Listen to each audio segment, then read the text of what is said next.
at 11. These are the folks that I'm going to miss. And so today is somewhat of so long, not so much of a goodbye, since I'm still going to be in beautiful Fort Wayne, Indiana.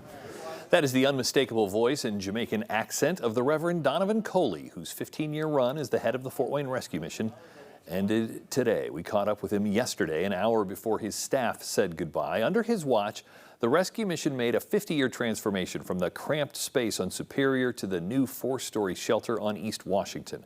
But he'll be the first to tell you, it's not about the buildings.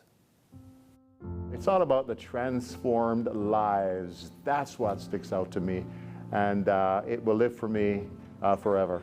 Yes, Donovan Coley has led a nonprofit that spends millions of dollars a year to serve more than 300,000 meals and 83,000 bed nights for people without a home. But he is at heart, at first, a pastor, dedicated to healing souls. The myth is that we're just warehousing and we're feeding people and we're not accommodating individuals who are on the streets.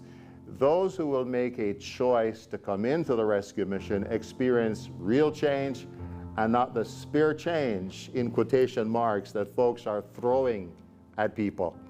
He's brought in dozens of secular social services to provide best practice counseling on mental health, employment, addiction recovery, finances, but insists there's more. But the God factor is what makes the difference, because then you can get to the true humanity and you get to the brokenness that we all experience. And then Jesus comes to you and he says, I love you. I gave my life for you. I can heal you. And I will walk with you to make sure that you experience life that is transformative. Among the thousands of lives he's seen transformed, one stands out. It was within just a few months at Kara's house, she had an encounter with the true and living God. And as her life was being transformed, I then asked the question again, what do you want to do with your life? And she said, I want to be a nurse. And I'm thinking, with a background, this is going to be a miraculous work of God.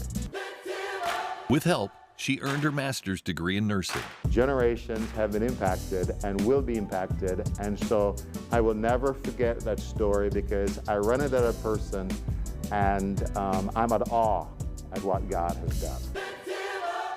I asked him to write the last sentence of the Donovan Coley chapter in rescue mission history.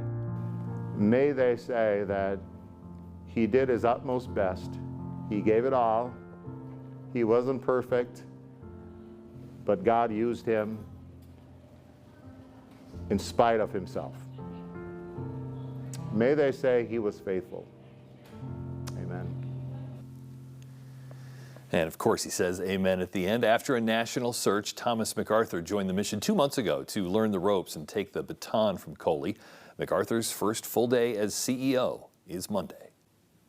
Local